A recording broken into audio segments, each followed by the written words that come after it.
RCN. Le son de la différence. Le rendez-vous conso sur RCN avec l'UFC Que Choisir. Et bienvenue dans ce nouveau rendez-vous conso avec Odette du UFC Que Choisir. Bonjour Odette. Bonjour Thomas. Aujourd'hui, on va parler des abonnements. Est-ce un piège à la surconsommation ? Alors, il faut reconnaître que les abonnements, ils sont aujourd'hui présents. Les abonnements aujourd'hui sont présents dans tous les secteurs. Alors, de quoi justement est-ce qu'on parle précisément là aujourd'hui ? Alors, on parle donc, les abonnements sont des offres qui proposent l'accès à un service en échange de mensualités fixes. Donc, celles-ci finissent par peser lourd sur le budget des ménages, c'est ce qu'on constate effectivement. Oui, alors on a envie de dire un abonnement ça va, trop d'abonnements, bonjour les dégâts quoi. Hein. C'est ça. Effectivement, selon la dernière enquête de l'Observatoire de la consommation du UFC Que Choisir, chaque foyer français en aurait contracté 6 en moyenne. Alors, c'est un de plus que lors de notre précédent sondage il y a 5 ans. Oui, donc il y a une réelle augmentation. C'est un phénomène qui, effectivement, se développe. Ça représente une enveloppe mensuelle globale de 156 €. Et ce chiffre est aussi en augmentation de 20 € par rapport à 2020. Oui, donc on est vraiment dans une logique d'augmentation sur les abonnements. Ouais. Et donc, dans ces abonnements, il ne s'agit que de souscriptions considérées comme facultatives, c'est-à-dire les télécoms, les télévisions payantes, les loisirs, les programmes de fidélité, etc. C'est-à-dire qu'on ne met pas dedans tout ce qui est assurance ou autre. Ce ne sont pas réellement des abonnements. Et qu'est-ce qui a provoqué cette évolution ? Alors, l'abonnement a longtemps été limité à quelques domaines comme les forfaits de téléphonie mobile, ça effectivement c'est pas nouveau, ou les transports en commun. Ensuite, il y a eu Canal+, la première chaîne payante qui proposait des films récents et des matchs de foot. Donc, effectivement, on a commencé à avoir des abonnements pour Canal+. Et puis, donc, il y a 11 ans, Netflix est arrivé en France. Cette plateforme de streaming vidéo a profité de la dématérialisation des procédures de souscription de contrats et de la hausse des débits Internet pour proposer une offre inédite avec un prix attractif et des contenus spécifiques. Et en quelques années, elle a réussi à faire payer les Français chaque mois pour accéder à des films, des séries, des documentaires très souvent exclusifs. Un coup de génie. Tout à fait. Et aujourd'hui, donc, plus de 30% des ménages français ont souscrit à Netflix, qui aujourd'hui a largement devancé Canal+. Y a-t-il d'autres plateformes ? Alors oui, des concurrents sont arrivés sur le marché, donc Amazon Prime, Disney+, Apple TV+.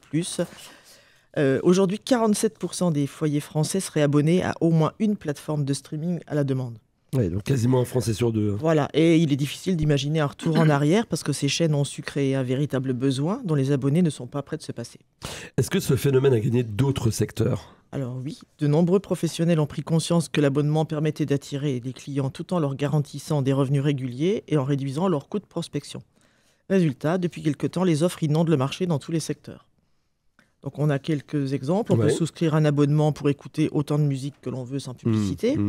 On peut trouver l'âme sœur sur un site de rencontre. Ne plus régler de frais de livraison quand on commande sur des sites d'e-commerce. Ah oui, c'est vrai.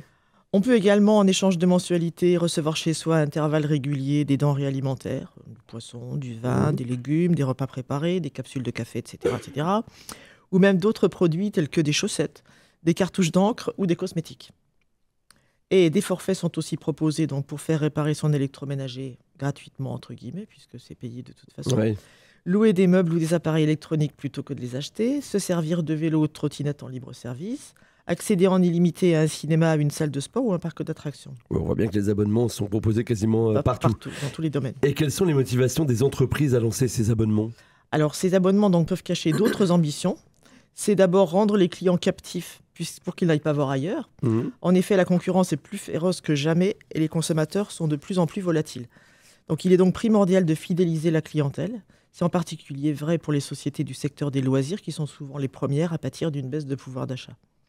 Donc, trouver une manière d'écouler des produits coûteux, c'est aussi une autre motivation. Exemple, les constructeurs automobiles qui mettent plus en avant leurs offres de leasing que l'achat au comptant. Plus de la moitié des véhicules neufs sont acquises dans le cadre d'une location avec option d'achat.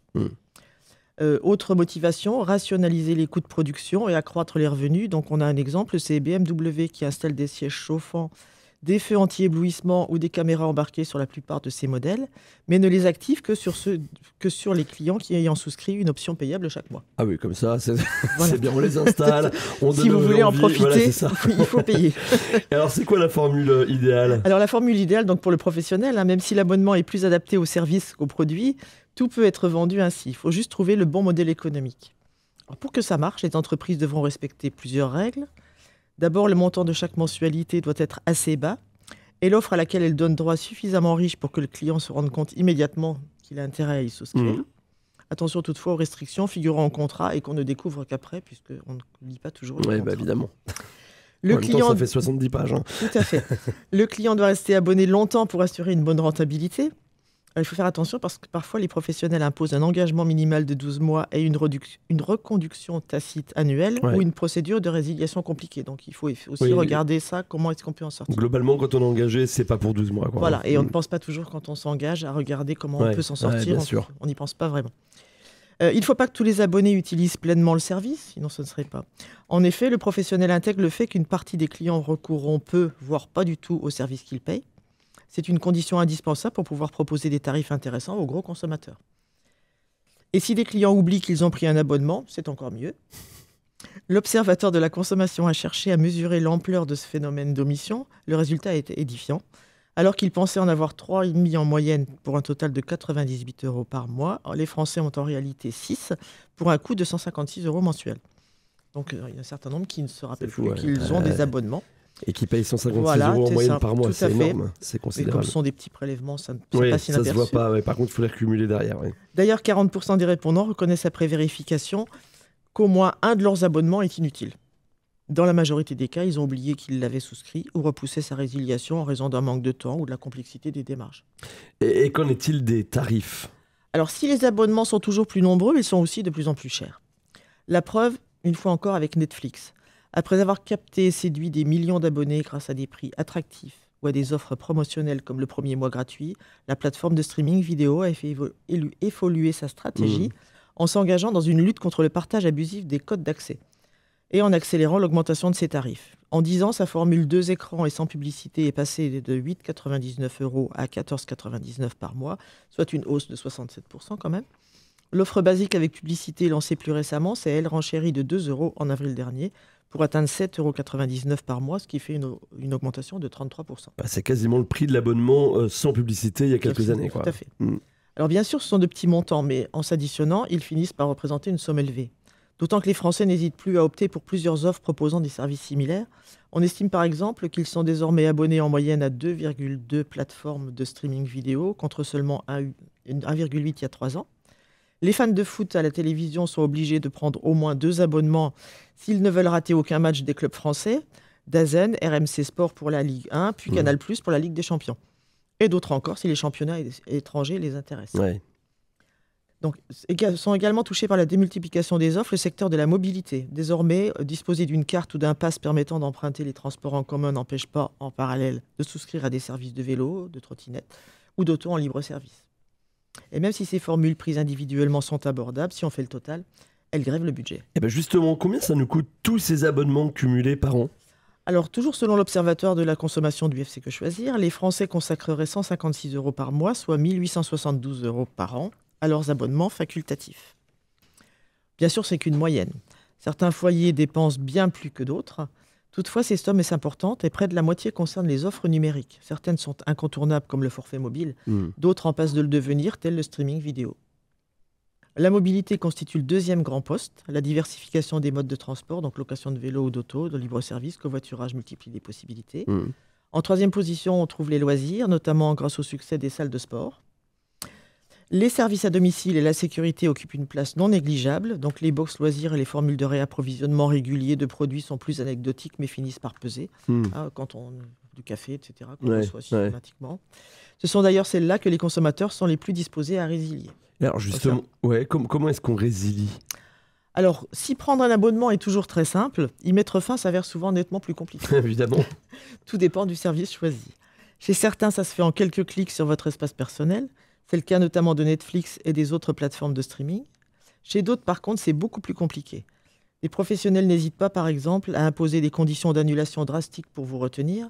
C'est le cas de Canal+, chez qui la résiliation ne peut s'effectuer qu'à chaque date anniversaire. Donc, quand on a passé la date, on n'a pas envoyé la lettre dans les temps, on est reparti pour un an.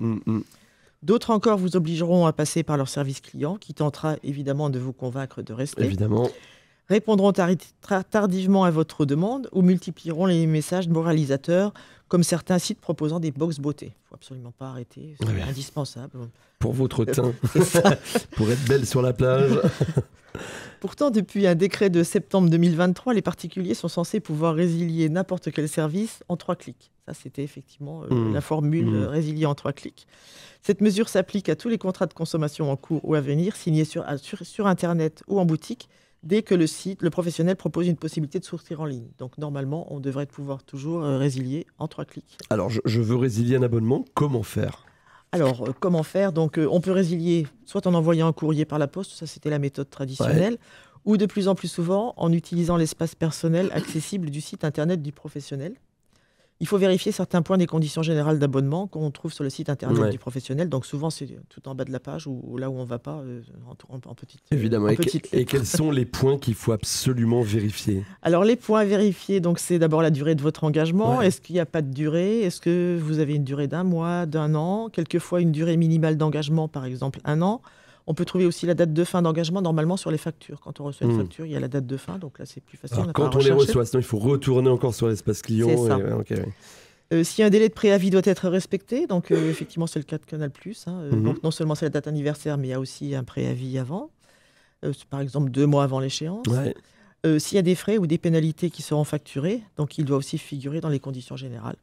Et c'est le cas de tous les fournisseurs d'Internet. Il y a toujours effectivement des frais de clôture.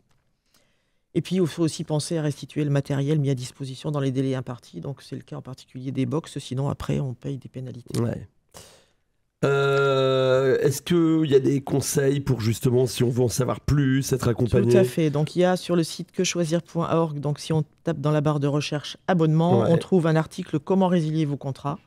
Et là, on va répondre à quelques questions sur le fameux contrat qu'on souhaite résilier. On obtient une réponse personnalisée qui résume les démarches à réaliser.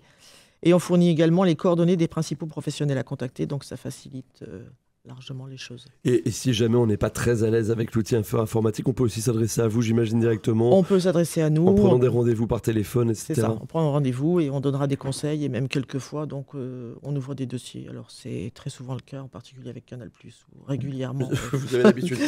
Ok, très bien. Je vous appellerai prochainement, alors. Si on veut vous contacter, il y a un numéro de téléphone ou une adresse mail Il y a les deux. Il y a le numéro de téléphone que je ne connais pas par cœur. Donc, les gens trouveront facilement sur le net. Tout à fait. Et notre site internet, nancy.ufcquechoisir.fr. Eh ben, c'est parfait tout ça. Et puis évidemment, si vous n'avez entendu qu'une partie de cette chronique ou que vous voulez la réécouter en intégralité, vous le faites sur le site internet www.rcn-radio.org. Et quant à nous, Odette, on se retrouve quand ? La semaine prochaine. Avec plaisir pour un prochain rendez-vous conso. RCN, www.rcn-radio.org